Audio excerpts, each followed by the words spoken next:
निराला मोहराग नाश से सद्गुण मिला दीप समर्पण करके गुरुवर ज्ञान दीप प्रकटित करना समंत वज्रावर्त मुनीषा पावन वंदन तव चरणा। ओम श्री गुरुदेव श्री समर्थ भद्र महामुने मोहांतिका विनाशनाय दीपक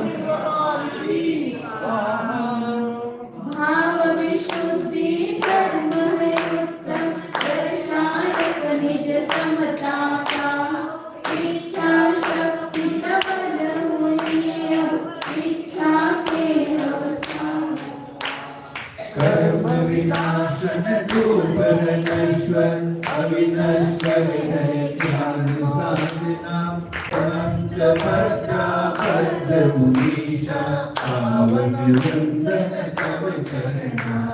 ओम श्री गुरुदेव श्री समर्थ भद्र महामुने अष्टकर्मनाय धूपम निर्वाणि आत्म सेवा धर्म देश समाज सेवा नित करना इसी चतुष्टय महासेवा से जीवन संतुलित करना मोक्ष महाफल पाने हेतु आत्म सेवा नित करना समंत भद्रा महापुनीषा पावन वंदन तव चरणा।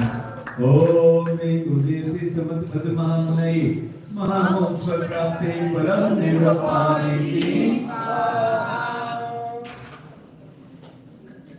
ज्ञानामृत का सिंचन करके ज्ञान वृक्ष को बहराया ज्ञान तरु की छाया में ही जीवन अपना सजा दिया वसु विनियोग समर्पण करके सद्गुरु का पाऊं शरणा समंत भद्रा महामुनीषा पावन वंदन तव चरणा। ओम श्री गुरुदेव श्री समर्थ भद्र महामुने अनंत प्राप्ते परम निर्वाणि ओम ह्रीं श्री समर्थ ओम ह्रीं श्री समर्थ मुनिये नमः। ओम ह्रीं श्री समर्थ मुनिये नमः। ओम ह्रीं श्री समर्थ मुनिये नमः। ओम ह्रीं श्री समर्थ मुनिये नमः।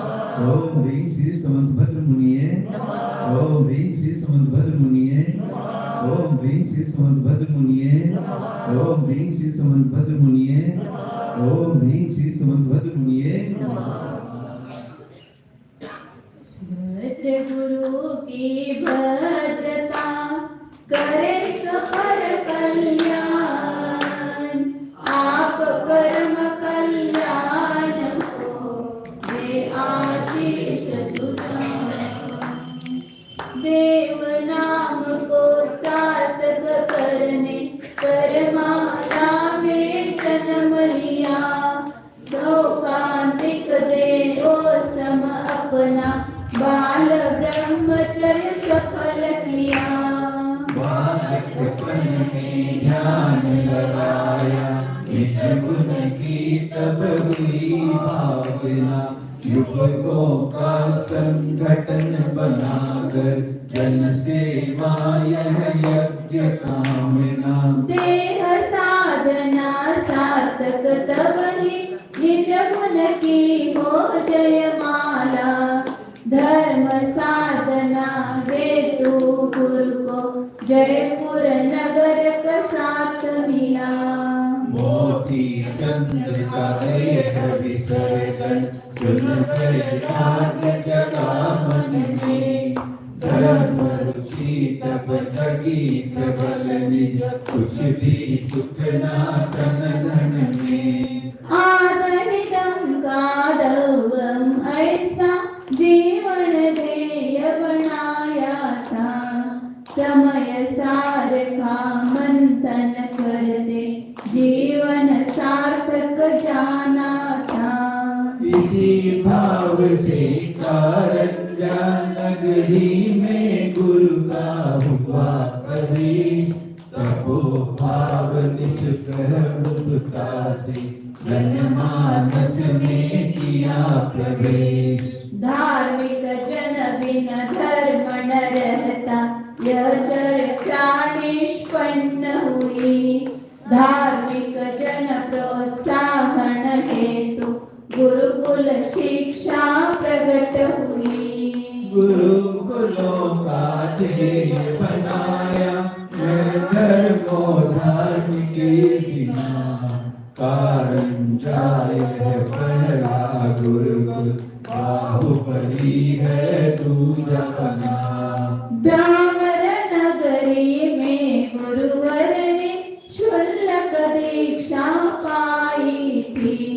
चारित्र चक्रवर्ती सूर्य ने कृपा दृष्टि दिखलाई थी। शांति सागर गुरु आज्ञा पा, मुनि दीक्षा ली वर्धमान से। बाहुबली की मूर्ति बनाई, कल्प वृक्ष समय आज्ञा से। माणिक मोती अनुपमणि बजे, गुरुवर शीतल छावतली। मन मन में अब ध्यान जगे तो, घर घर में तब ज्योति जले।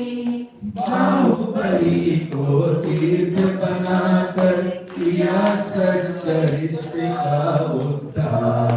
संस्कारों के माली बनकर महामंत्र का किया प्रचार। भरत क्षेत्र के अन्य तीर्थ को दिया एक कोटि अवदान। तीर्थ भक्त मुनि राजे बनेकर किया अनेकों का कल्याण। बाहुबली यह दिव्य स्वप्न साकार हुआ गुरुवर का हार। भक्ति भाव से पूजन करके हर्षित होता है मन हार। ओम श्री गुरुदेव श्री समर्थ भद्र महामुने जयमाला पूर्णाख्यम निरुपालिनी मानस बने उन्नत हमारा, भाग्य बनता हो जय। ज्ञान से ही इस जगत में सकल अर्थ की सिद्धि है। भद्र साधना हो मिले आत्म साधना, सुख अनुपम शांति मय हो यही अंतिम भावना। की स्वामी चित्ते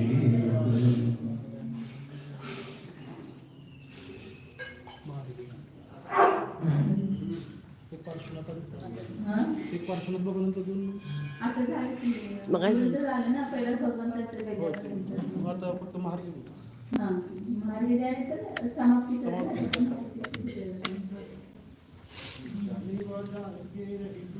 ओय तुम प्रसादे परम गुरु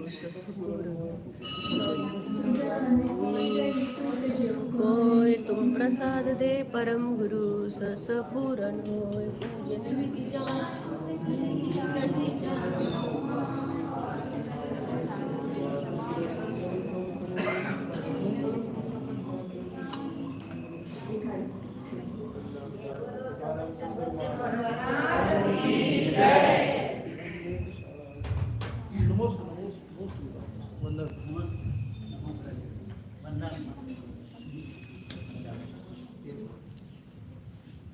सगळीजण थोडंसं सरकून बसणार, फक्त आलेल्यांना जागा ठेवत जाऊ. रोज मला इतके विकल्प होतात, तर मग परत आणि आम्ही बघू बसतो. हे आपल्याला स्वतःला नॉलेज पाहिजे की येणारा कुठं बसणार आपण पाठी बसल्यानंतर. सगळ्यांनी पहिल्या रांगेपासून जेवढी जागा आहे तेवढी भरून घ्यायची आणि मग पाठीपाठून येणारे बसू शकतात. हे आपल्या फक्त शासक सभेतच असं गडबड असते, बाकीच्या ठिकाणी आपण सगळं व्यवस्थित पण असतं. आणि शासक सभेला कुठं पण बसतो, हे सगळं चुकीचं आहे. सगळ्यांनी पुढं पुढं सरकून घ्या, मध्ये जागा अजिबात सोडायची नाही. पुढे सगळ्यांनी एवढं मात्र नंतर तरी तसंच आहे, काहीच फरक पडत नाही. किती विनय आपण करतो बघा. पुढं वा सगळ्यांनी वैरी बसा लाईनीमध्ये. सरळ बसा म्हणून.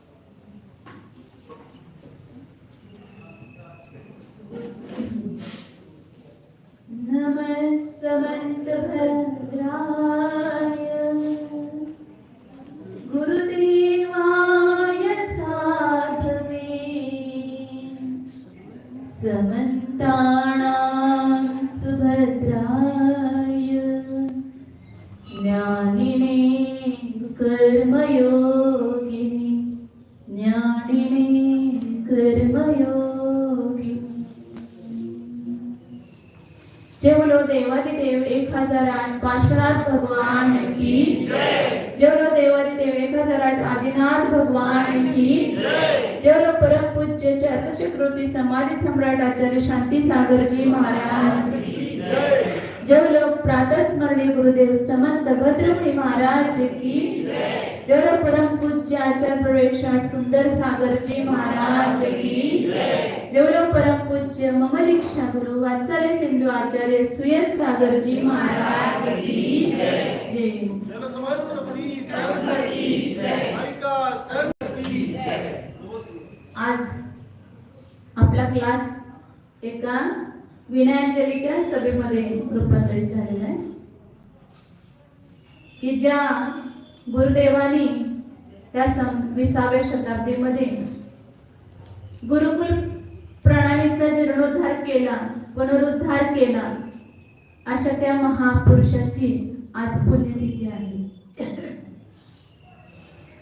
20व्या शताब्दीमध्ये 2 महापुरुष होऊन गेले. अनेक झाले, परंतु त्यापैकी आपल्याला जास्त जवळचे हे 2 महापुरुष, एक शांतीसागरजी महाराज आणि एक समंत भद्रजी महाराज. शांतीसागर महाराजांनी जी खंडित झालेली मुनी परंपरा त्याचा पुनरुद्धार पुनर्जीवित करण्याचा पुरुषार्थ केला. आणि दुसरे समंत भद्र त्यांचेच शिष्य, परम शिष्य, त्यांनी जी खंडित झालेली गुरुकुल परंपरा, पूर्वीचे आपले महापुरुष सगळ्या गुरुकुलामध्ये शिकत होते. राम, पांडव इत्यादी आपण सगळे भक्त गुरुकुलामध्ये शिकले होते. आणि ती गुरुकुल परंपरा बऱ्याच काळापर्यंत जिवंत होती. परंतु मधला काळ असा आला की ती परंपरा खंडित झाली. समंतभद्र महाराजांच्या मनामध्ये, म्हणजे ब्रह्मचारी देवचंद यांच्या मनामध्ये ही खंत होती की गुरुकुल परंपरा चालू व्हायला पाहिजे, त्याशिवाय आपली भारतीय संस्कृती किंवा जैन संस्कृती टिकणार नाही.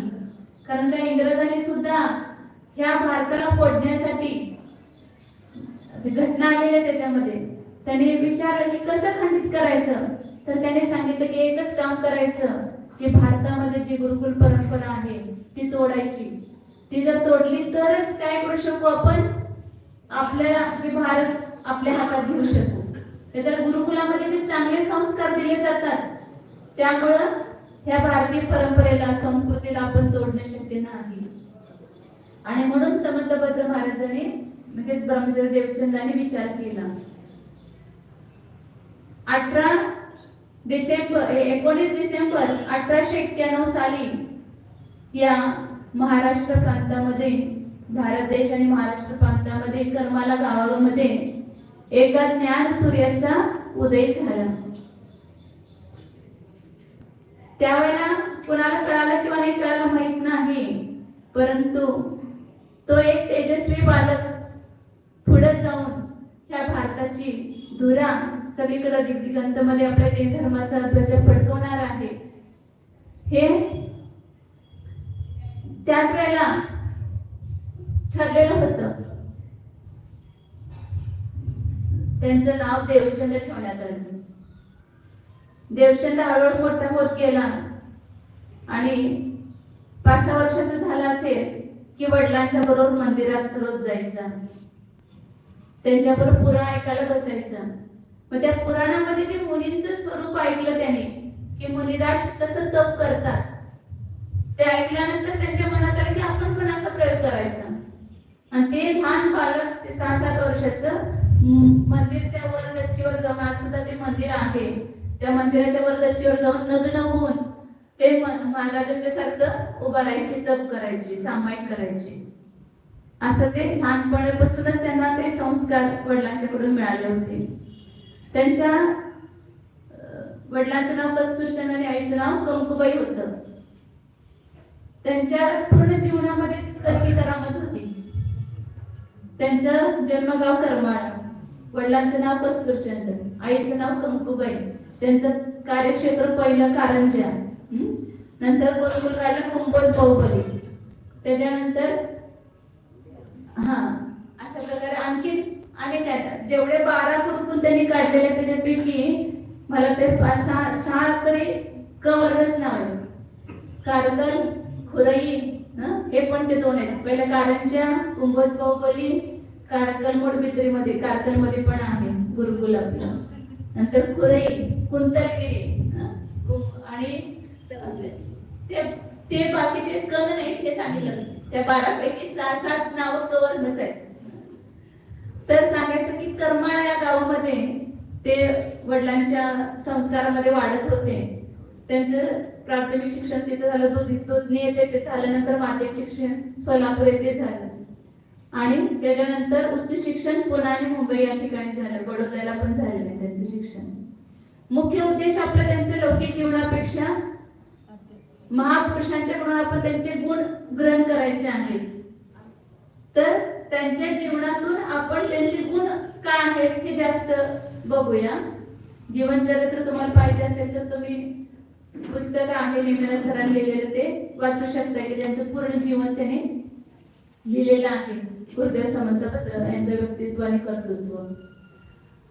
तर ते सोलापूर येथे असताना सुद्धा म्हणजे बाळाचे पाय पाण्यात दिसत म्हणतात तसं त्या लहानपणीच त्यांचं हे दिसत होतं की मोठेपणी कोणतरी महापुरुष होणार आहे.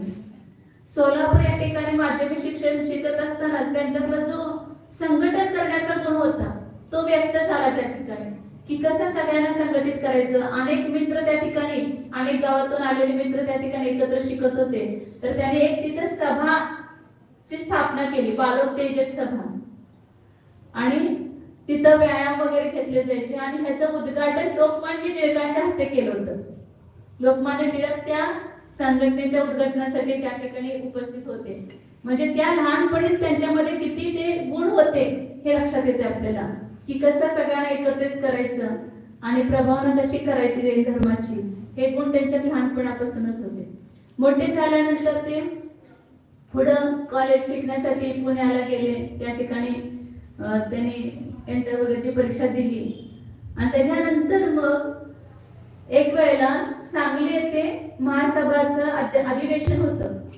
त्यावेळेला जयपूरच्या अर्जुनलाल शेट्टीजी त्याचे अध्यक्ष होते त्या सभेचे. त्या कार्यक्रमासाठी ते उपस्थित झाले होते आणि ह्या संधीचा फायदा घेऊन देवचंदजी त्या ठिकाणी गेले आणि त्यांचे 4 मित्र होते. शेवटपर्यंत ह्या 5 मित्रांची जोडी होती. पहिलं होते देवचंद, दुसरे होते मोतीचंद. आणि या देवचंद आणि मोतीचंदांनी 12 वर्षाचं असताना कुंतलगिरीला बार्शीहून पायी जाऊन त्या ठिकाणी ब्रह्मचर्य व्रताची प्रतिज्ञा केली होती. आपले कुठले करकम या ठिकाणचे ते मोतीचंदजी होते आणि तेच पुढे हुतात्मा झाले. ते आता पुढे येणार आहे. तर 12 वर्षाचा मुलगा बघा आणि कुंतलगिरीला जाऊन काय करतोय, मी आजन्म ब्रह्मचारी राहीन. अशी कुलभूषण देशभूषणाने जसं आजन्म ब्रह्मचर्य पाळलं तसं आम्ही सुद्धा दोघं आजन्म ब्रह्मचर्य पालन करणार, अशा प्रकारची प्रतिज्ञा त्यांनी त्यावेळेला 12व्या वर्षी घेतली. त्याच्यानंतर ते शिकायला ते सांगलीला अधिवेशन झालं. त्यावेळेला अर्जुनलाल शेट्टीला भेटण्यासाठी सगळे मित्र गेले. हे देवचंद, मोतीचंद, माणिकचंद आणि हे 2 हे होते ना, आता मी लक्षात आलं सांगते परत. देवचंद हे झाले. वालचंद 2 वालचंद होते. एक वालचंद देवचंद आणि वालचंद नानचंद, असे 2 वालचंद होते. आणि एक मोतीचंद आणि एक माणिकचंद आणि एक देवचंद, असे हे 5 मित्र ते सांगलीले अर्जुनलाल शेट्टींना भेटण्यासाठी गेले. आणि त्यावेळेला त्यांना म्हटले की आम्हाला धार्मिक शिक्षण घ्यायचं आहे. त्याला अर्जुनलाल शेट्टी हे खूप प्रख्यात होते की ते त्या ठिकाणी गुरुकुल वगैरे चालायचं जयपूरला आणि ते शिकवत होते धार्मिक. मग आम्हाला पण धार्मिक शिक्षण घ्यायचं आहे, आमची सोय होईल का असं त्याला विचारल्यानंतर ते लगेच तयार झाले अब्दुल्ला शेठजी. आपल्यासारख्या युवकांना असे तरुण धार्मिक शिकायला तयार होतात तर का नाही शिकवणार, म्हणून लगेच त्यांना स्वीकृती दिली. आणि मग त्यानंतर हे 5 जण जयपूरला शिकण्यासाठी गेले धार्मिक शिक्षण होण्यासाठी. त्याचं धार्मिक शिक्षण चालू होतं, त्याचबरोबर स्वातंत्र्य लढ्याची चळवळ पण जोरात चालू होती. आणि अर्जुनलाल शेठजी हे स्वातंत्र्याच्या याच्यामध्ये लढ्यामध्ये सक्रिय म्हणजे भाग घेतला होता त्यांनी. आणि मग त्यावेळेला हे शिक्षण चालू असतानाच मोतीचंदांना पण त्या स्वातंत्र्य लढ्याची म्हणजे खूप रुची होती, मला गोडी होती. समंतभद्र महाराज देवचंद कधी त्यामध्ये गेले नाहीत, कधी प्रवेश केला नाही. परंतु अर्जुनलाल शेठजींच्या ह्याच्या खाली अनेक असे युवक त्या स्वातंत्र्य लढ्यामध्ये हे करण्यासाठी त्यांची मीटिंग व्हायची, सभा भरायच्या आणि काय काय कार्यवाही करायची ते चालू असायचं. त्याच वेळेला एक घटना घडली की एका इंग्रज अधिकाऱ्यांचा खून झाला आणि त्या खुनामध्ये ह्या सगळ्यांचं नाव आलं, अर्जुनलाल शेठजी सगळ्यांचं. मग सगळ्या तपास चालू झाला व त्यामध्ये मोतीचंद पण होतेच त्या संघटनेमध्ये. मग आता कोणी केला खून? निमजचं काय तर ते हे होतं आपल्या निमज काय तर घटना आहे की ते, त्या घटनेमध्ये हे झालं होतं. मग त्या वेळेला त्या यांच्यावर विरुद्ध हे झालं, खटला सुरू झाला. मग आता मोतीचंदांच्या मनात आलं की आता आपल्या सगळ्यांनाच ह्यामध्ये ओढलं जाणार आणि सगळ्यांचाच बळी पडणार, त्यापेक्षा आपणच कबूल करावं मीच हे काम केलेलं आहे. आणि त्यांनी तिथंच आपला होकार दिला की हा मीच केलेला आहे म्हणून. मग त्यांना त्या ठिकाणी फाशीची शिक्षा झाली इंग्रज सरकारने. सगळेजण म्हणत होते तुम्ही अजून खरं सांगा कोण आहे का आहे, तर नाही मीच केलेलं आहे. आणि त्यावेळेला त्यांना 2 महिन्यानंतर फाशीची शिक्षा सुनावण्यात आली. परंतु त्या 2 महिन्यामध्ये ते मोतीचंद पण एवढे खंबीर होते आणि स्वाध्यायाचा त्यांच्यावर इतका प्रभाव होता की 2 महिने त्यांनी काही केलं नाही, फक्त स्वाध्याय केला, ग्रंथ मागवले, दुसरं काही नको मला जेलमध्ये, फक्त मला शास्त्र पाहिजे. आणि त्या शास्त्रांचा स्वाध्याय केला. त्यांच्या चेहऱ्यावर थोडाही परिणाम झाला नव्हता की मला फाशी मी कसं जाणार, दुःखाची थोडी पण छटा नव्हती. सगळ्या तिथल्या अधिकाऱ्यांना आश्चर्य वाटायचं की प्रत्येक जण आलेला त्याला फाशीला चढायचं म्हणलं की किती दुःखी होतो आणि हा एवढा तरुण आणि याला काही सुद्धा कसं काय होत नाही. शेवटी सुद्धा त्याने विचारले सरकारने तुमची काय इच्छा आहे, तर त्याने एकच इच्छा व्यक्त केली की मला जर जमलं तर जिनेंद्र भगवंतांचं दर्शन घडावं शेवटी. आणि शेवटच्या दिवशी त्यांना मग मूर्ती ते 2 मित्र त्यांचे गेले होते तिथं, ते 2 मूर्ती आणून त्यांना त्या ठिकाणी जेलमध्ये दर्शन केलं आणि त्यांना त्या ठिकाणी फाशीची शिक्षा झाली. आणि त्यावेळेला त्यांची तपासणी करण्यात आली की त्यांचं 20 पौंड वजन वाढलं होतं 2 महिन्यामध्ये.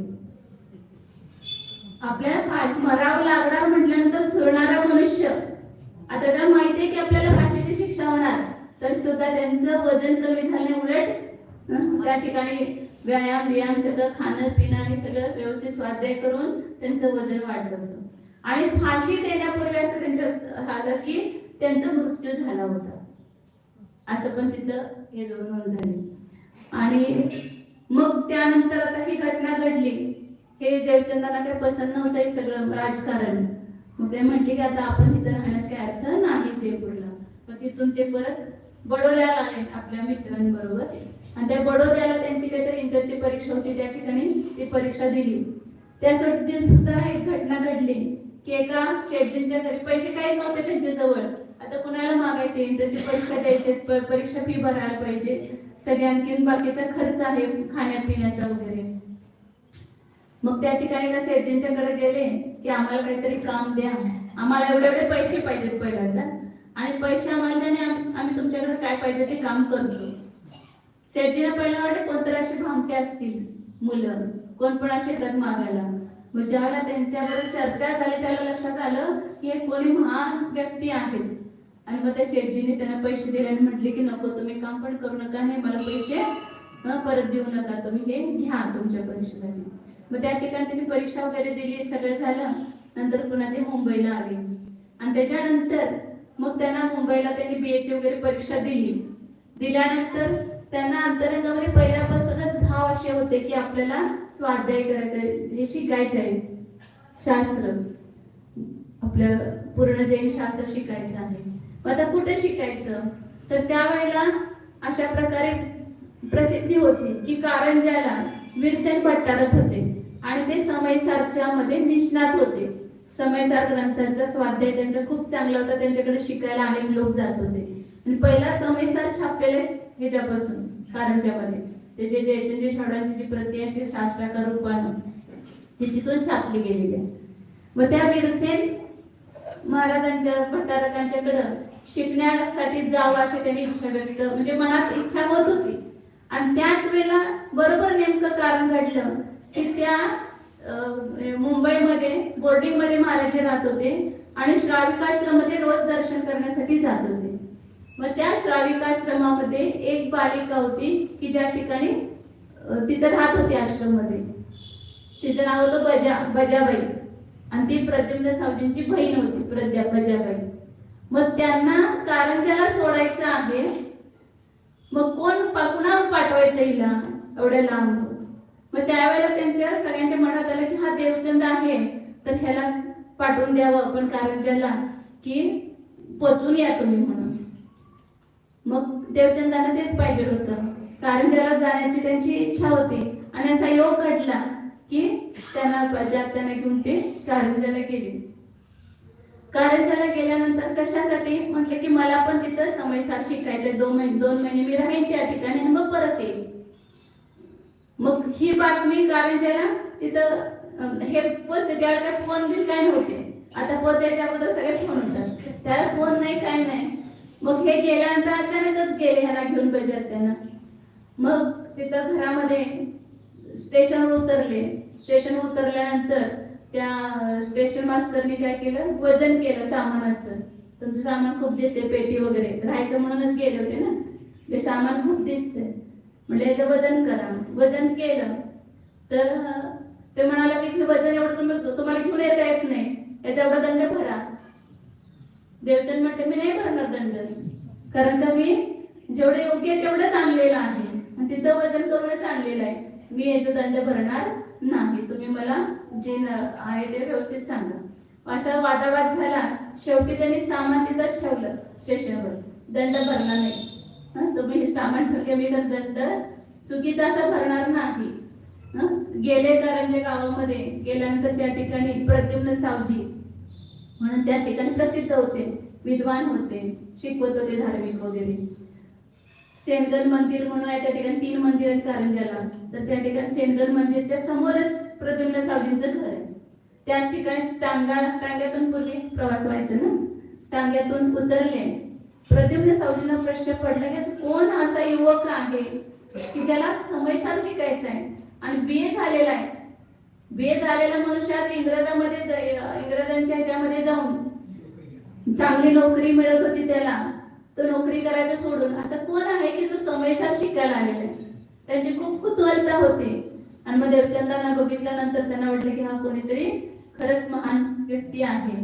त्यांच्यावर चर्चा वगैरे केली. मग शेवटी सावजी म्हटले की तुम्ही आमच्याच घरी तर हा. त्यांच्याच घरी त्यांनी दुसऱ्या मजल्यावर अजून सुद्धा त्यांनी तसंच ठेवले. खूप पडले ते घर, परंतु अजून त्यांनी मुद्दामून ठेवले ते स्मरण म्हणून. तिथं समंतभद्र म्हणजे देवचंद राहत होते. मग 2 महिने झाले, समयसार शिकून झाला. मग आता काय करायचं, आता परत जायचं. परंतु त्या प्रद्युम्न सावजींना इतकी त्यांची ओढ लागली होती, त्यांच्या व्यक्तित्वाचा एवढा प्रभाव पडला होता की त्यांना सोडण्याची इच्छा नव्हती. ते तुम्ही कुठे जाणार, काय करणार. तर म्हटले की काय नाही, म्हटले की माझं एक ध्येय आहे की मला गुरुकुल परंपरा जिवंत करायची, गुरुकुल काढायचं आहे. आज युवा पिढीवर धर्माचे संस्कार होणं अत्यंत आवश्यक आहे. ते युवा पिढीसाठीच नाही, मला माझं जीवन धर्मामध्ये घालवायचं आहे. मग ते आपल्यावर संस्कार करण्यासाठी काय करायचंय, मला गुरुकुलाचा आधार घ्यायचा आहे. नुसतं बसून तर आपण खाऊ शकत नाही, काहीतरी आपण केलं पाहिजे. आणि म्हणून धर्मासाठी, देशासाठी काहीतरी आपण केलं पाहिजे. म्हणून मला हे गुरुकुला काढायचं. मग त्याने विचारलं का ह्या ठिकाणी गुरुकुल निघू शकत नाही का? तुम्हाला गुरुकुलच काढायचं आहे ना, तर ह्या ठिकाणी निघू शकत नाही का? तर त्याने सांगितलं की इथं निघू शकते, परंतु त्यासाठी काय पाहिजे? पैसा पाहिजे ना. पैशाशिवाय काम कसं होणार?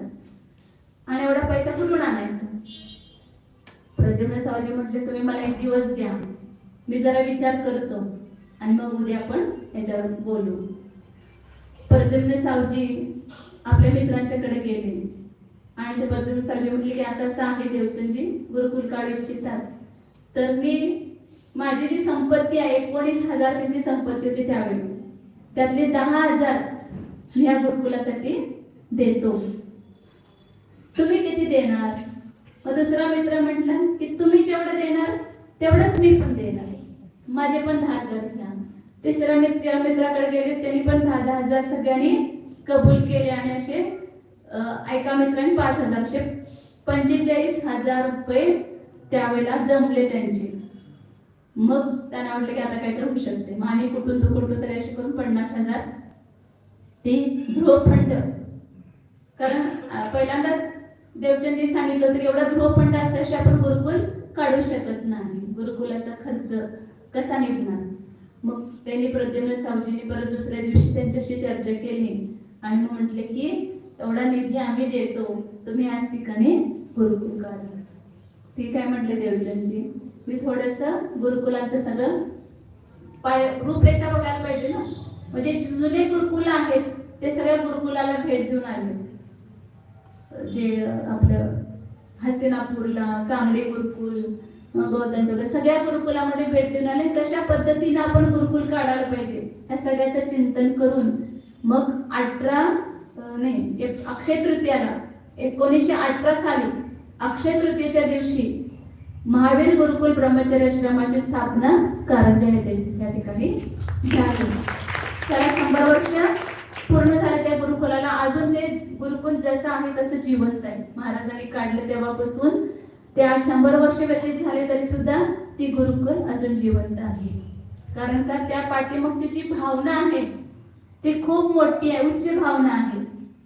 आणि महाराजांनी फक्त गुरुकुल काढलं नाही तर जिवंत त्या गुरुकुलाला सेवा देण्यासाठी जिवंत मूर्ती सुद्धा त्याने त्या ठिकाणी निर्माण केल्या. बिल्डिंग तर सगळे उभे करतात, परंतु चैतन्य मूर्ती बिल्डिंग उभा करणं हे फार मोठं कार्य आहे. आणि महाराज एक जौहरी होते.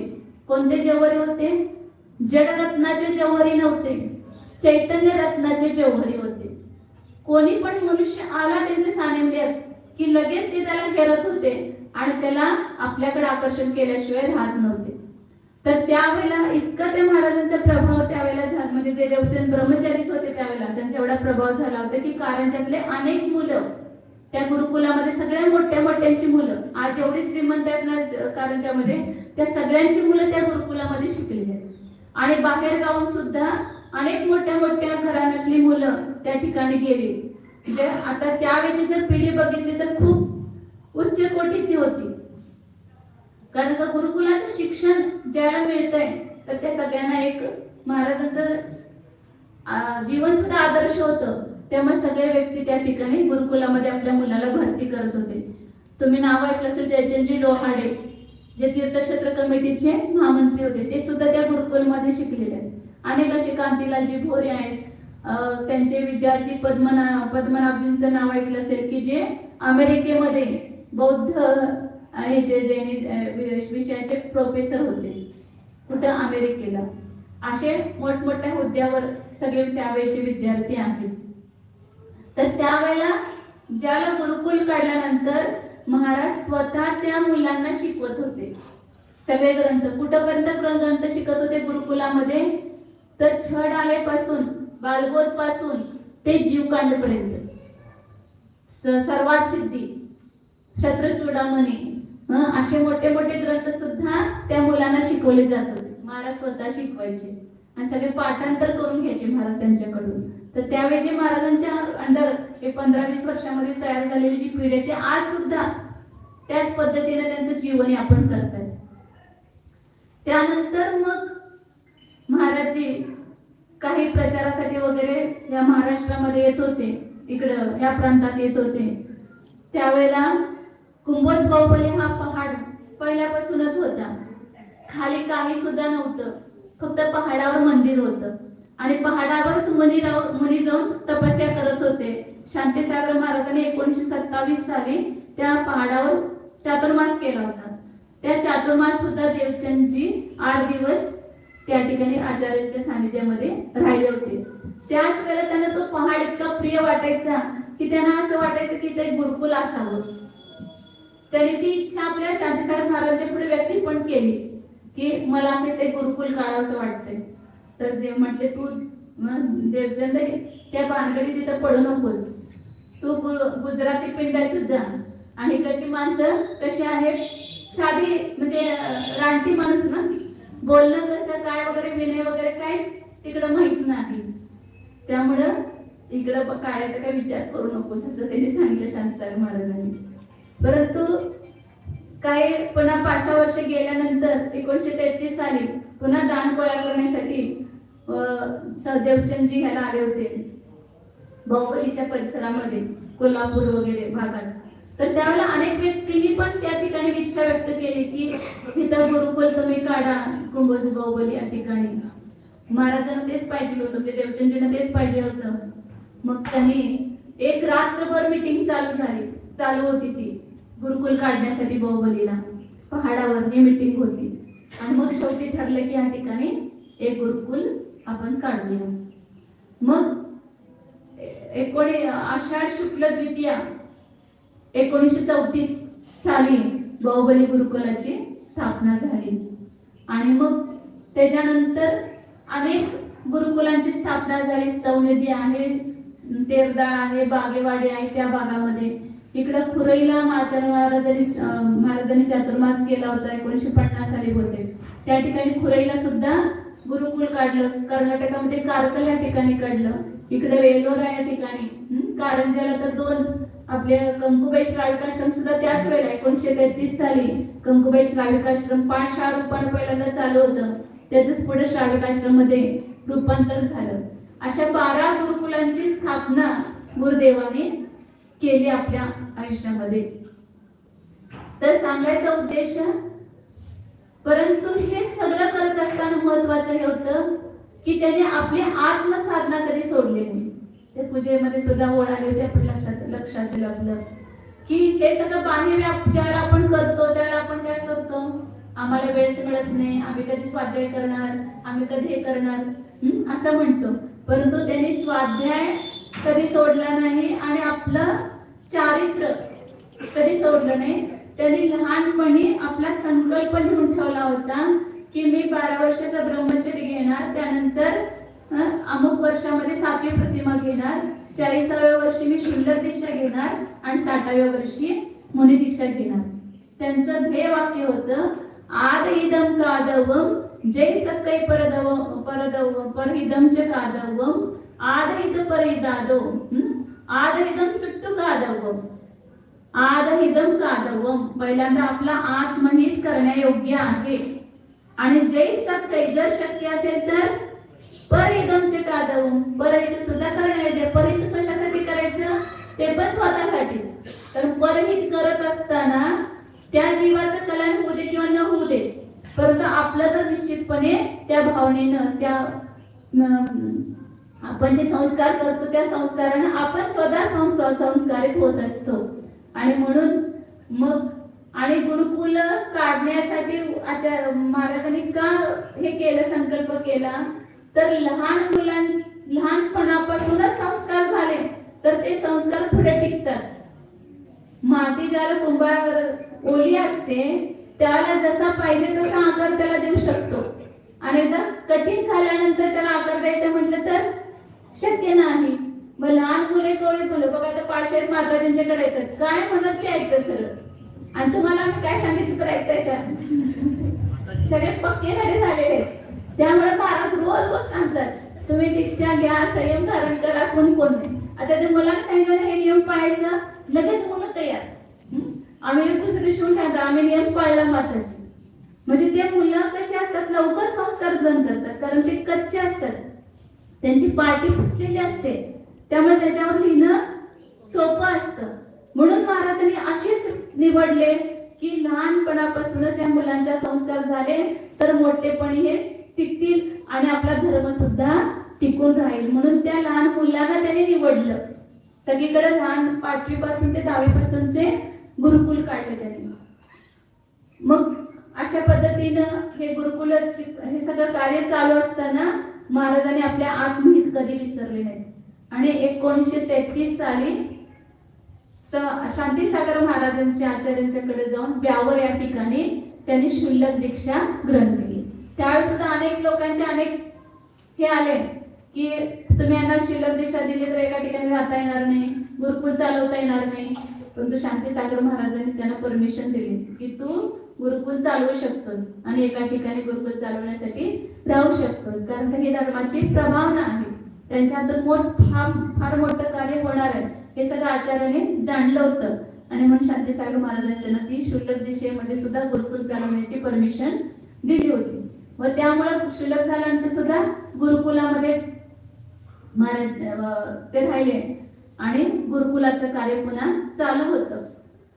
त्यानंतर 1950 साली काय 1952 साली बोलते शांतीसागर महाराजजी बाहुबली परिसरात होते, नांद्रेहून बाहुबलीला आले आणि त्या ठिकाणी आता शांतीसागर महाराज 1952 साली त्यांचा संकल्प होता ना की मी 60व्या वर्षी काय करणार, मुनी दीक्षा घेणार.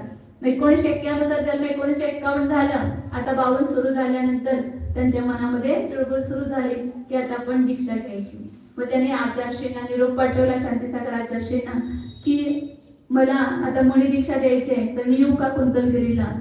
तर आचार्यश्रींनी तिथं आदेश दिला की तुम्ही इकडे येण्याची गरज नाही, त्याच ठिकाणी वर्धमान सागर आहेत जे त्यांचेच भाऊ होते, शांतीसागर महाराजांचे भाऊ, ते पण दीक्षित होते. त्यांचं नाव होतं वर्धमान सागर. तर ते वर्धमान सागर कुंभोज येथेच आहेत आणि तुम्ही त्याच ठिकाणी मुनी दीक्षा धारण करा.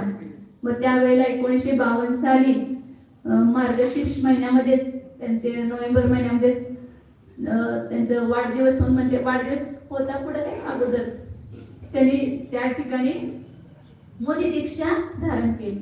त्यावेळेला सुद्धा सगळ्या गुरुकुल वासियांची खूप मन हे लावली होती की खूप नाजूक एवढे मुनी अवस्थाचर्या कशी काय सांभाळणार. प्रद्युम्न सावजींचा तर एवढा जीव होता, ते मुनी दीक्षेला सुद्धा आले नाहीत. कारण का ज्यावेळेला शुल्लक दीक्षा घेतली त्याच वेळी त्यांनी ज्या वेळेला महाराजांचं त्यांच्यावर एकदा चर्चा 5 मिनिटं संपवते.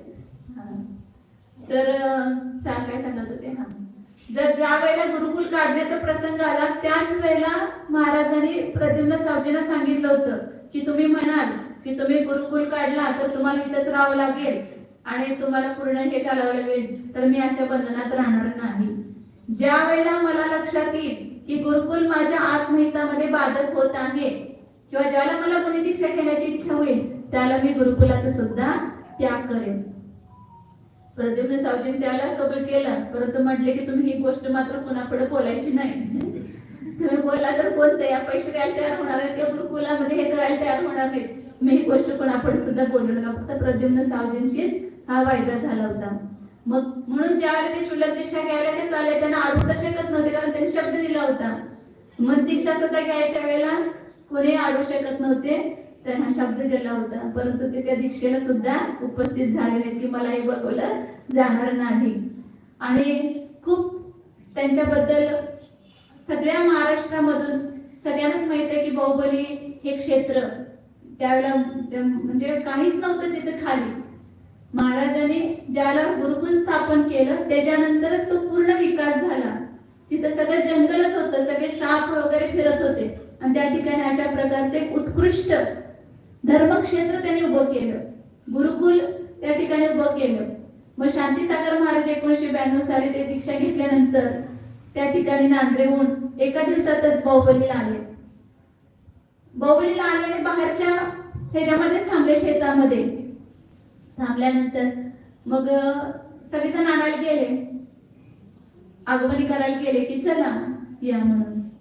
जे श्री शुल्लकजी सुमंतभद्र पण होते आणि बाकीचे सगळे कार्यकर्ते होते. शांतीसागर महाराज म्हटले, सुमंतभद्र तू मला वचन देणार असलास एक तर मी आत येतो, नाहीतर येणार नाही. काय वचन आहे की या ठिकाणी कमीत कमी 25 फुटाची बाहुबलीची मूर्ती मला उभा करण्याचे भाव आहे. जे श्रवणबेळगोळा जाऊ शकत नाही एवढ्या लांब, त्या ह्याच ठिकाणी एक छोटं श्रवणबेळगोळ व्हावं आणि त्या लोकांना ह्या बाहुबलीचं दर्शन घडावं, असं त्यांनी त्यावेळेला त्यांच्याकडनं आता एकदम आता सुमंतभद्रांना हे काहीच डोक्यात नव्हतं. फक्त लहान मुलांच्यावर संस्कार करायचे, त्याच्यासाठी गुरुकुल आणि त्याच्यासाठी एक मंदिर केलं होतं. बाकी काही त्या ठिकाणी मंदिर नव्हते. एकच बाहुबलीचं जे मंदिर आहे, पिवळ मूर्ती आहे त्या ठिकाणी, तेच ते 1950 साली त्याची काहीतरी स्थापना झाली होती. त्याच्या पूर्वी एक गुरुकुलामध्येच छोटंसं मंदिर होतं मुलांना प्रार्थना करण्यासाठी. त्यानंतर पहिलं मंदिर ते बाहुबली मंदिर. मग हे काय निर्माण करायचं असं त्यांच्या डोक्यातच हा विषय नव्हता. शांतीसागर महाराज म्हटले की तू या ठिकाणी बाहुबलीची मूर्ती उभा कर, म्हणजे या ठिकाणी हजारो मुले शिकायला येतील बाहुबलीमध्ये आणि हे सगळे क्षेत्रपाल आहेत, क्षेत्राचं रक्षण करणारे, त्यामुळे काही चिंता करायची गरज नाही. मग सगळ्या कार्यकर्त्यांनी म्हणून सगळ्यांनी महाराज एकटा कसं शब्द देणार ना, आणि ते आता शुल्लक आहे म्हणलं ते बाकीचं कार्य कसं करणार. मग सगळ्या कार्यकर्त्यांनी मिळून भिशीकर गुरुजी, गुण या सगळ्यांनी सांगितलं की तुम्ही हो म्हणा, आपण हे काम करू. मग त्यावेळेला गुरुदेवाने त्यांना होकार दिला की हा या ठिकाणी मी मूर्ती उभा करतो. आणि त्यावेळेला एवढी काही हे नव्हती ना, प्रचार एवढा म्हणजे एवढी साधनं नव्हती. एवढी मोठी मूर्ती करायची आणि जयपूरला जाऊन ती मूर्ती तिथून घेऊन यायचं, खूप मोठं दिव्य भव्य काम होतं ते. जवळजवळ 3-4 वर्षापर्यंत ते मूर्ती बनवण्याचं काम चालू होतं. तिथं ते मूर्ती पसंत करणं, दगड पसंत करणं, मूर्ती तयार करणं. ते नाठांची तशी मूर्ती तयार झाली आणि ती मूर्ती आलेल्याचा पण खूप मोठा इतिहास आहे. स्वतंत्र रेल्वे निघाली होती तिथून आणि प्रत्येक गावागावामध्ये त्या सगळ्या मूर्तीचं स्वागत होत होतं.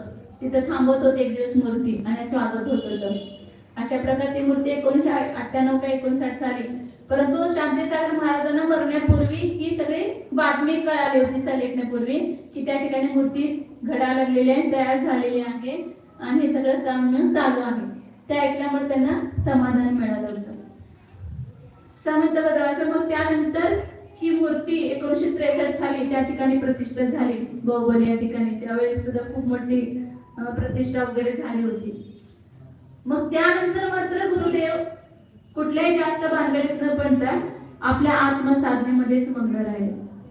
गुरुदेवांच्या ह्या सगळ्या जीवन चरित्रावरून आपल्या लक्षात येईल की कार्य करणारे तर पुष्कळ आहेत, परंतु कार्य करून त्यापासून अलिप्त राहणारे हे फार कमी आहेत, बोटावर मोजण्यासारखे.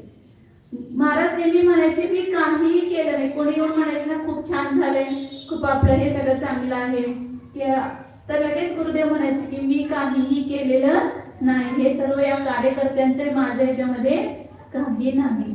असे त्या सगळ्या गुरुकुलामध्ये राहून सुद्धा ते कसे होते, अत्यंत अलिप्त होते. कधी आपला फोटो काढून घेतला नाही, कधी आपले पूजा वगैरे करून घेतली नाही, कधी प्रतिष्ठा झाली, इतके मंदिरं बांधली, सगळ्या मंदिरची प्रतिष्ठा झाली, परंतु त्या प्रतिष्ठेच्या वेळेला मात्र एकांत साधना करण्यासाठी महाराज निघून जायचे. पहिला सगळी तयारी करायची आणि प्रतिष्ठेच्या वेळेला निघून जायचे शेतामध्ये किंवा डोंगरावर जाऊन तिथे तपस्या करायची. म्हणजे कीर्तीपासून परांगमुख ज्याला म्हणतो, तरुणपणीचा तुम्ही महाराजांचे फोटो फार दुर्मिळ म्हणजे मिळतच नाही. सगळे फोटो आहेत त्यांना ज्याला समजत नव्हतं, लोक आपोआप चोरून काढून घ्यायचे, ते सगळे म्हातारपणीचे त्यांचे फोटो जेवढे आहेत ते मिळतात. परंतु शुल्लक अवस्थेतला एक फोटो आणि ब्रह्मचर्य अवस्थेत तालीम मध्ये व्यायाम करताना एक फोटो, त्या व्यतिरिक्त ब्रह्मचर्य अवस्थेतले किंवा शुल्लक अवस्थेतले फोटो सुद्धा फार मिळत नाही. तर हे सांगायचा उद्देश काय की ते अत्यंत कीर्तीपासून परांगमुख होते. ते आम्हाला नेहमी सांगायचे दुसऱ्याला मान द्यावा, आपण कधी मान घेऊ नये, तर आपण सगळ्यामध्ये मान्य बनतो आणि आपण स्वतःला मान घेण्यासाठी इच्छा करतो तर उलट मान मिळत नाही तर आपला अपमान होतो. असे अनेक सूत्र ते अनेक सुभाषित आम्हाला शिकवायचे, सांगायचे. माझ्या जीवनात सुद्धा गुरुदेवांचा फार मोठा उपकार आहे. ते माझ्या जीवनाचे शिल्पी आहेत. ते जर त्यांनी मला जर बाहुबलीत रोखलं नसतं तर मला हे पुढचे दिवस दिसले नसते. कारण का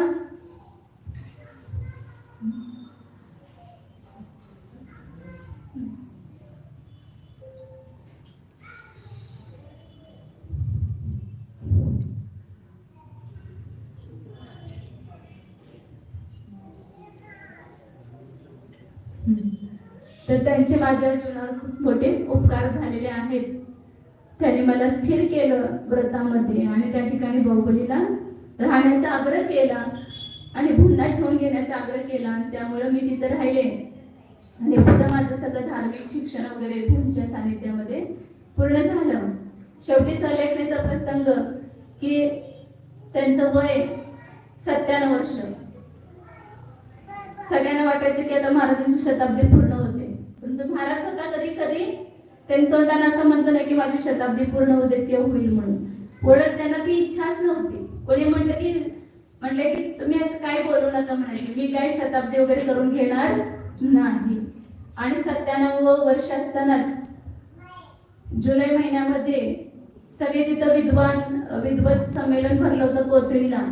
सगळे विद्वान पण त्या ठिकाणी आले होते आणि जयपूरला शिबिर होतं आणि म्हणून त्या शिबिरसाठी आम्ही गेलो होतो. त्यांनी आमंत्रण दिलं होतं आम्हाला येण्यासाठी म्हणून आम्ही तिथे जयपूरला गेलो होतो शिबिरला.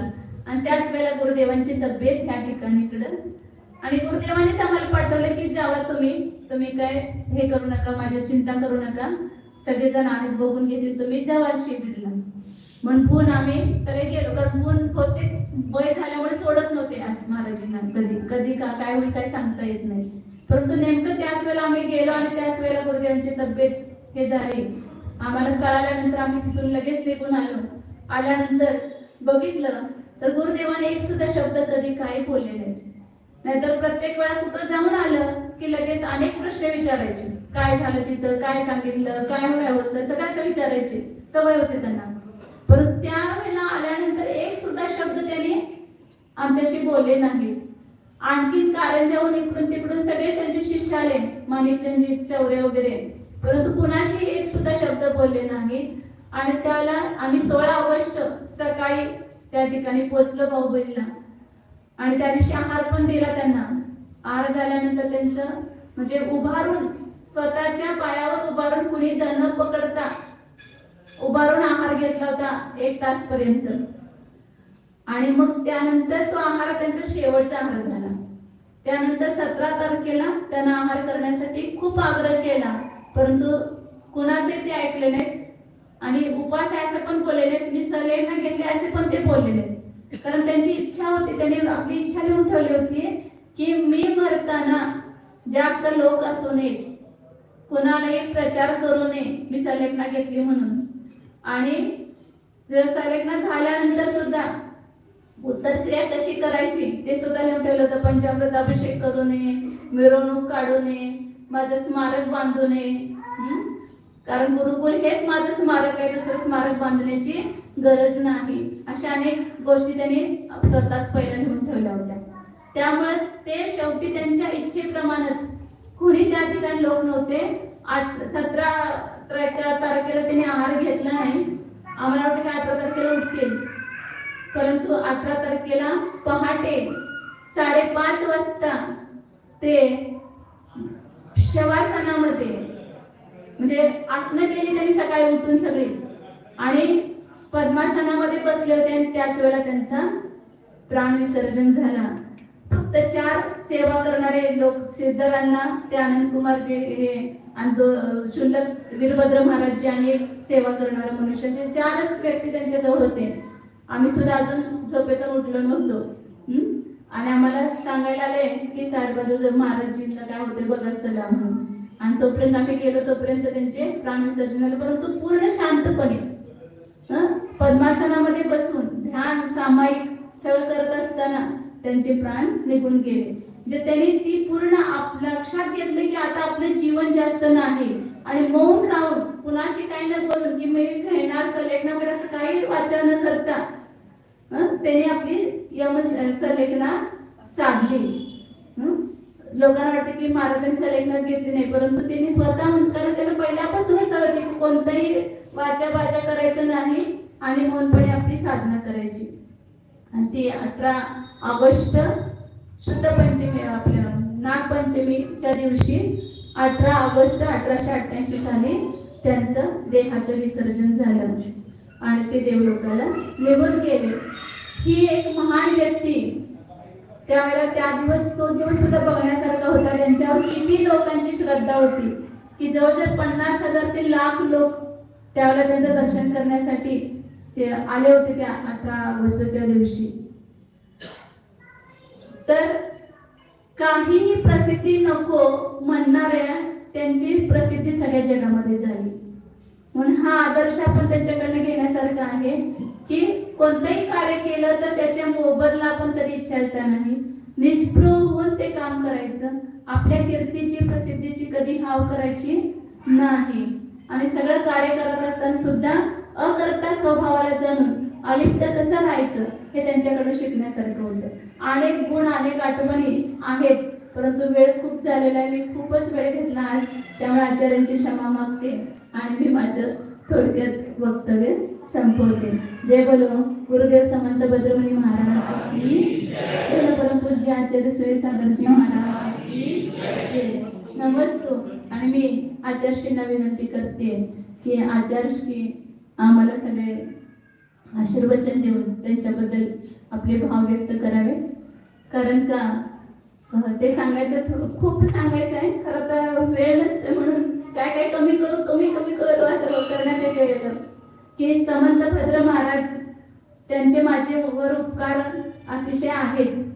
आणि ज्या वेळेला आचार्यश्री त्या ठिकाणी आले गोपलीला, ते आल्यानंतर 1 वर्ष त्या ठिकाणी राहिल्यानंतर मला असं सारखं समंत भद्र महाराजांची मूर्ती त्यांच्यामध्ये दिसायला लागली की हे दुसरे समंत भद्रच जणू काय आलेले आहेत असं भासित व्हायला लागलं की आणि असं वाटायला लागलं की आता हे गुरुकुलाचा जीर्णोद्धार ह्यांच्या हाताने होणार आहे. कारण खूप 1 वर्षामध्ये त्या ठिकाणी खूप प्रभावना सगळ्या लोकांच्या मनामध्ये त्यांनी निर्माण केली होती. सगळे त्या ठिकाणचे गुरुकुलचे लोक सुद्धा आचार्यश्रींना खूप मानत होते आणि असं वाटायचं की आता हे दुसरे समंत भद्र या ठिकाणी गुरुकुलामध्ये निर्माण झाले. परंतु काय असते, काळाला काही मान्य नसतंय, ते घडत नाही. परंतु असं त्यावेळेला असं वाटायचं की आता या सगळ्या गुरुकुलाचा जीर्णोद्धार केला पण त्या ठिकाणी राहून त्यांनी. त्यामुळे दुसरे समंत भद्रच मला त्यांच्यामध्ये दिसले आणि म्हणून म्हटलं त्या समंत भद्रांना आपण सोडायचं नाही आणि त्यांच्याकडून गुरुकुलाचा पण उद्धार होईल आणि माझ्या जीवनाचा पण उद्धार होईल. आणि म्हणून त्यांच्याकडे संयम धारण करण्याचे भाव मी व्यक्त केले आणि माझं जीवन त्यांना समर्पण केले. नमस्कार. ओम नमः सिद्धेभ्यः. ओम नमः सिद्धेभ्यः. ओम नमः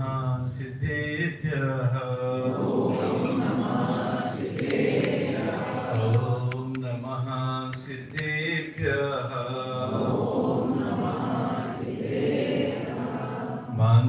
मांगल्यमूर्तिं करुणाश्रयं तं ज्ञानाभिषक्तं संशान्तिसिन्धुं भद्रं सुभद्रं गुरुदेवधन्यं समन्तभद्रं प्रणमामि नित्यं. समन्तभद्रं प्रणमामि नित्यं. बोलिए परम पूज्य गुरुदेव समंत भद्र भगवान की जय. समय कम है, सब औपचारिकताओं को शॉर्ट करते हुए समंत भद्र स्वामी के विषय में माता जी ने बहुत विस्तार से या सूक्ष्म से बताया कि विस्तार तो बहुत है, समय कम था और वो बहुत करीब से उनके साथ रहे हैं, तो बहुत कुछ कहने को था. पर आज शॉर्ट में एक समाज के सामने एक बहुत बड़ी बात रख रहा हूं. एक बहुत बड़ा ज्वलंत प्रश्न है आज समाज के सामने, जो शायद समंत भद्र स्वामी के हृदय में था कि हम कितने ही बड़ी बड़ी बिल्डिंगें बनाएं, कितने कितने भवन बनाएं, कितने मंदिर बनाए, कितनी धर्मशाला बनाए, कितने भवन बनाए, उनसे कुछ भी लाभ होने वाला। यदि हमने चैतन्य भगवानों को भगवान नहीं बनाया, 1934 में भी क्या पता ऐसी हवा चल रही होगी। वो हवा तो चलते चलते उसका कैसा रूप बन चुका है। हमारे बच्चे किस दिशा में जा रहे हैं, हमारे बच्चों की दशा क्या हो रही है, हमारे माता पिता कैसे हैं, कितनी स्थितियां खराब हो रही हैं, किस भौतिकता में हमारे बच्चे बह रहे हैं। हमारे माँ बाप अनभिज्ञ हैं। अनभिज्ञ किस लिए हैं कि उनको समझ नहीं है। माँ भी नौकरी करने वाली है, पिता भी नौकरी करने वाला है, हमारे बच्चों की तरफ हमारे ध्यान देने का समय नहीं है। उन्हें कौन सी शिक्षा चाहिए, कौन सी नहीं चाहिए, उनके पालने के लिए आया लगा देते हैं, क्रैश में डाल देते हैं। माँ बाप का प्यार भी नहीं मिलता, माँ बाप को क्या उनको दिशा देनी है कुछ भी पता नहीं है। और समाज का कैसा स्वरूप बदलता जा रहा है। शायद समंत स्वामी के अंदर हृदय में एक ये पीड़ा होगी कि हमारे आने वाली समाज कैसे होगी। उन्होंने एक शब्द कहा था, न धर्मो धार्मिक ही बिना। यदि धर्मात्मा नहीं होंगे तो धर्म कहां से होगा। आज वही स्थिति होती जा रही है। हमारे परिवार में अन्य मतियों की लड़कियां आ रही हैं, हम भी वैसे ही होते जा रहे हैं। घर में कलह ना हो, जैसे वो कहती है वैसे ही करते हैं। आज बच्चा हमारा पड़ोसी का बच्चे का टिफिन देखता है, डब्बा देखता है तो आमलेट, वो भी अपनी माँ से कहता नहीं मुझे तो आमलेट चाहिए। और वो तो अन्य मतियों की है, वहां तो चलता है, कल को वो भी आमलेट बना के देते जा रही है। आप इसको बहुत बहुत प्रज्वलित विषय आज समाज के सामने है कि ये क्या हो रहा है। हमारा जैन धर्म बच पाएगा क्या? क्या होगा इस जैन धर्म का? आज गुरुकुल पद्धति नष्ट होती जा रही है। कहां तो स्थापना हुई थी, कहां नष्ट हो रही। देखो दहीगांव का गुरुकुल, हम गए दहीगांव, 40 दिन रुके। अनेक अनेक प्रश्न मन में उठते, ये बंद क्यों हुआ? हस्तिनापुर के गुरुकुल की बात, हम तो हस्तिनापुर के करीब के रहने वाले थे, हमारा वही जन्म स्थान ही है। जो बच्चा सबसे ज्यादा उद्दंडी होता था, जिसके घर में खाने के लिए रोटी नहीं होती थी, उसको गुरुकुल में डालते थे। ये सपना नहीं था गुरु का। कोई करोड़पति हो या खाकपति हो, सबके बच्चे गुरुकुल में जाएं, क्या होगा? धर्म के संस्कार मिलेंगे। कितने मुनि बने हैं बाहुबली गुरुकुल से। बाहुबली के गुरुकुल ने कितने मुनियों को जन्म दिया है, शायद मालूम नहीं होगा आपको। कितने मुनि आकर, ये मुनि, ये भी यहाँ पे पढ़े हुए मुनि, ये भी अक्षय कुमार, अमोघ कीर्ति, और ये 3 साधु आए थे ना अभी, उनमें से एक साधु वहीं के कहां के आसपास के थे। मुनि, कितने मुनियों को दिया है। क्या होगा इस समाज का? सोलापुर का भी गुरुकुल था, शायद बंद होने के कगार पे है। बंदी। आज हम अपने समाज के बच्चे, हमारे समाज के धनी एक ये दूसरे क्रिश्चियन मिशनरी के स्कूल में भेजना पसंद करते हैं, हमारे स्कूल में नहीं। पर कमी हमारी है। जो मिशनरी में मिल रहा है वो हमारे यहाँ क्यों नहीं मिल रहा है? आज हमारा बच्चा इंजीनियरिंग में जा रहा है, तो हमारे गुरुकुल का बच्चा भी इंजीनियरिंग में क्यों नहीं जा सकता? यदि 10वीं 12वीं तक के संस्कार उसको धर्म के मिल जाएंगे और वहीं से उसको वो क्लासेस मिले कि वहीं का बच्चा भी इंजीनियरिंग में जाए, फर्स्ट रैंक में आए, 3 रैंक में 3 डिजिट में उसकी रैंक आए, हम बता रहे हैं तुम लोग करोड़पति उस गुरुकुल में लाइन लगाओगे कि करोड़ रुपया ले लो, हमारे बच्चे का एडमिशन करा दो आप। हम बता रहे हैं आपको कमी किसकी है, गुरुकुल को संचालकों की कमी है। कोरोना का टाइम आया, हम गुरुकुल में थे, माता जी ने हमको बहुत प्रेरित किया, जैसे अभी बोल रही थी ये गुरुकुल का जीर्णोद्धार। उस समय 280 बच्चे थे। हमने कहा नहीं, कि अगले साल पर यहाँ पर 400 बच्चे होंगे और 3 साल के अंदर इस गुरुकुल के अंदर 1000 बच्चे होने चाहिए। हम गांव-गांव में जाएंगे, हम खुद जाएंगे गांव-गांव में, प्रेरित करेंगे जैनों को। उससे पहले हमें क्या इंफ्रास्ट्रक्चर चाहिए। आज हमारा बच्चा धारवाड़ क्यों जा रहा है इंजीनियरिंग में, और वहां जाके क्या होता है, लहसुन प्याज ये सब, क्योंकि एक दिन तो उनको नॉनवेज भी खाना पड़ता है किचन में। अनेक अनेक यूनिवर्सिटी में और IIT में ऐसा हो रहा है, पर नहीं, हम अपने यहाँ ही ऐसा सब वातावरण तैयार करें कि हमारे बच्चे IAS की बड़ी पोस्टों पे हों और हमारे बच्चे इंजीनियरिंग में IITian बने और अधिक से अधिक डॉक्टरेट में करें। उसमें भी कितने कितने साधन हैं, पर नहीं। 500 बच्चों के लिए गुरुकुल का तुरंत वहां के संचालकों ने कहा महाराज जी बनाएंगे, आज बनकर तैयार है। 500 बच्चे एक साथ बाहुबली में बैठकर भोजन एक साथ कर सकते हैं, और ऐसे भोजन होना चाहिए कि घर में कभी ऐसा भोजन उन्होंने न किया। ऐसा हाइजेनिक भोजन जो बच्चों को पाचक हो, मादक ना हो, ऐसा भोजन उनको मिलना चाहिए। परंतु समंत भद्र स्वामी का सपना ऐसा लगता है जैसे विलीन होता जा रहा है। किसी को तो समंत भद्र पढ़ना ही पड़ेगा। आज आवश्यकता इस बात की है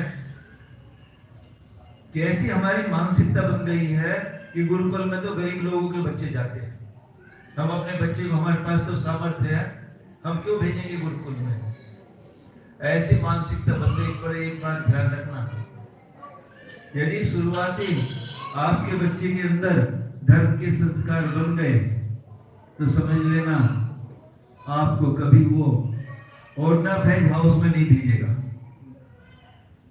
कभी आप बुजुर्ग हो जाओगे तो कभी नहीं कहेगा कि मैं अपने माता पिता को अनाथालय में भेज दूं। कभी वो उस कलेक्टर की तरह सख्त व्यसनी नहीं बनेगा जैसे कल कथा सुनाई थी। वो बड़ा भी होगा तो देश के ऐसे बड़े पदों पर होगा जिसको रिश्वत लेते हुए उसके हाथ कांपेंगे, ये मैं क्या कर रहा हूँ, ये तो मेरे संस्कार नहीं है। तो वो कितना समाज का निर्माण करेगा, कैसा देश का निर्माण करेगा, और ये देश कितनी ऊंचाइयों को छुएगा। आज हमारी मानसिकता क्यों परिवर्तित नहीं हो रही है? हम क्यों मिशनरी स्कूल में अपने भेज रहे हैं? अरे वो अभी हम बालचंद नगर में थे, बालचंद सेठ जी ने क्या स्वप्न देखा होगा। इस क्षेत्र का बालचंद जो स्कूल है बालचंद नगर का, बहुत टॉप क्लास स्कूल मानते हैं। आप लोग तो सब जानते हो, हमें तो उतना मालूम नहीं है। सेठ जी ने कैसे कैसे स्वप्न देखे होंगे, वो भी शायद समंत भद्र स्वामी के सानिध्य में रहे होंगे बालचंद सेठ जी।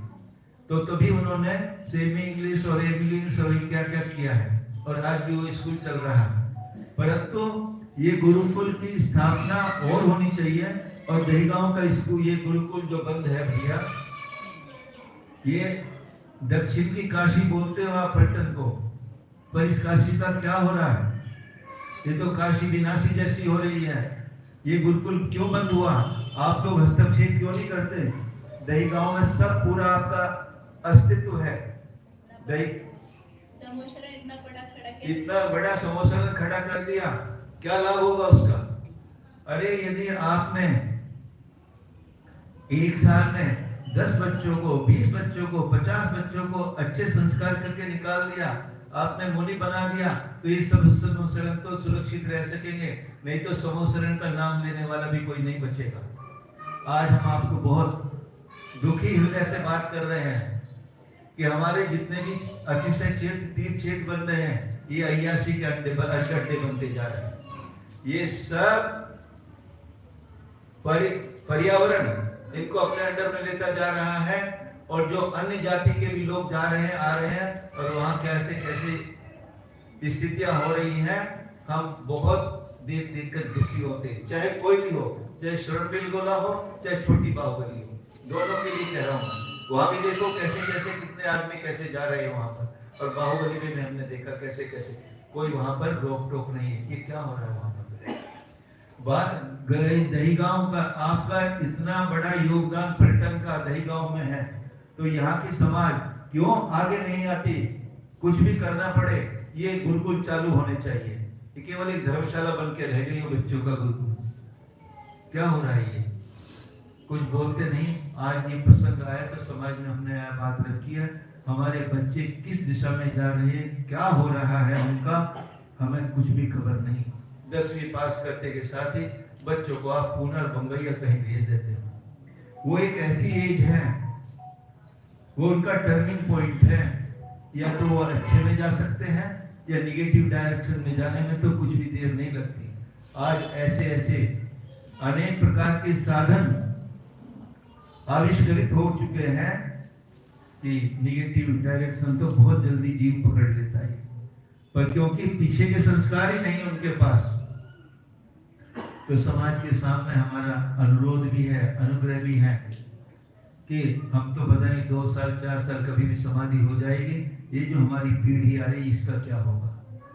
आज ही इसको हमें संभालना पड़ेगा, आज ही इसके लिए हमें आवश्यक कदम उठाने पड़ेंगे। और हमारे जो ये साहूगण है, सेठीगण है, 1-1 करोड़ की कुछ भी दान करते हैं, कहीं भी कहते हैं दान करो, उसकी कोई मनाही नहीं है। आपको योग्यता पुण्य का मिला तो दान करो, पर अधिक से अधिक जो ये गुरुकुल बंद पड़े हैं, इनकी योजना बनाओ, योग्य टीचर्स को, योग संचालकों को चुनो, ईमानदार लोगों को वहां बैठाओ और इन बच्चों के लिए दिशा निर्देश दो। अपने बच्चों को समझ लेना, नए इंजीनियर बने कोई बात नहीं, और डॉक्टर बने नहीं बने, IAS PCS नहीं बने कोई बात नहीं। यदि गुरुकुल में आपका बच्चा 12वीं क्लास बन के निकलेगा तो आपके घर का वातावरण बदल जाएगा। आपको कभी भी कुछ बच्चे के लिए सोचना नहीं पड़ेगा। और समझो, और कई बातें कह रहा हूं आपके सामने, जैसे नरक के अंदर सम्यक दृष्टि जीव का परपोटा बन जाता है, नारकी उसे कभी नहीं दुख देते। ऐसे ये जो गुरुकुल में बच्चा पढ़ लेगा, 12वीं क्लास पास करते उसके साथ में ऐसा परपोटा बन जाएगा जो इल्स है, जो बुराइयां हैं उसको छू भी नहीं पाएगी, ऐसा उसके अंदर परपोटा बन जाएगा। तो भव्यात्माओं, यदि अपने बच्चों की, अपने धर्म की सुरक्षा चाहते हो तो इन गुरुकुलों को क्रियावान करो, इनको क्रियान्वित करो। और इतना ही नहीं, खाली गुरुकुल को क्रियान्वित करना है, अपने अधिक से अधिक बच्चों को ये मत समझो कि 1 कोटि 2 कोटि का पैकेज लाके करेंगे वो हमारा बहुत उत्थान हो जाएगा। ये सब पतन के कारण है। 1 कोटि आना ही है। यदि पुण्य का उदय हुआ तो बिना अमेरिका जाए भी यहाँ पे 1 कोटि आएगा। और यदि तेरा पुण्य का उदय नहीं है तो अमेरिका नहीं, कहीं भी भेज लेना, कुछ भी होने वाला नहीं है। खाने को तो 2 रोटी ही है। 1 कोटि भी कमाएगा तब भी 2 रोटी खाएगा, और यदि निम्न वर्ग का या मध्यम वर्ग का रहा तब भी उसकी रोटी में कभी कमी नहीं आएगी। और धर्म जिसके साथ है उसके लिए तो थाली आगे आगे घूमती है। धर्मात्मा के लिए कभी भी रोटी की तो कभी जरूरत, कभी कमी पड़ती नहीं है। तो आज समाज में भैया बहुत बड़ी ये आवश्यकता है, और समाज के वरिष्ठ लोग यहाँ पलटन के तो कम से कम उनसे मेरा अनुरोध है, कुछ भी करो नहीं करो, समाज में तुम्हारे साधु का भी चातुर्मास हो या नहीं हो, पर ये दही गांव के गुरुकुल को तो आपको चालू कराना ही है। एक ऐसा अपना टारगेट बना, लक्ष्य बनाना है कि हमें कुछ भी करके सारी व्यवस्था, सारा इंफ्रास्ट्रक्चर वहां पर है। अरे आधुनिक तरह के उनको अपने बच्चे को अच्छे से रखना चाहते हो ना, अच्छे टेबल, अच्छे चेयर, अच्छा कपाट, अच्छी सुविधा दो ना, क्या दिक्कत है? लगने तो जितना पैसा है। आज और एक विडंबना बनती जा रही है गुरुकुल में, हमारे जैन का परसेंटेज तो कम होता जा रहा है, अन्नमतियों का परसेंटेज ज्यादा होता जा रहा है। अपने बच्चे पे संस्कार डालना हमारे लिए बहुत आसान है, अन्य जीवों पर संस्कार डालना बहुत कठिन है। वो भी जीव है, मेरा उनके लिए भी कोई विद्वेष भाव नहीं, वे भी बच्चे आएंगे। यदि उस वातावरण से निकलकर ये हमारा जैन वातावरण स्वीकारें करें तो उस पर भी हमें कोई बुराई नहीं है, पर हमारे घर के बच्चे तो कम से कम ऐसे संस्कारित हों, तभी आचार्य भगवान का समंत बद्र स्वामी का सपना साकार होगा जहाँ भी उनकी आत्मा है। तो ऐसा अपने स्वार्थ के लिए, अपने बच्चों के लिए, हमें गुरुकुल के लिए अपने कार्य करना चाहिए। ये पूर्ण करते हैं, समय बहुत हो गया है। बोलिए आचार्य समंत भद्र स्वामी की जय। जावानी के ज्ञान से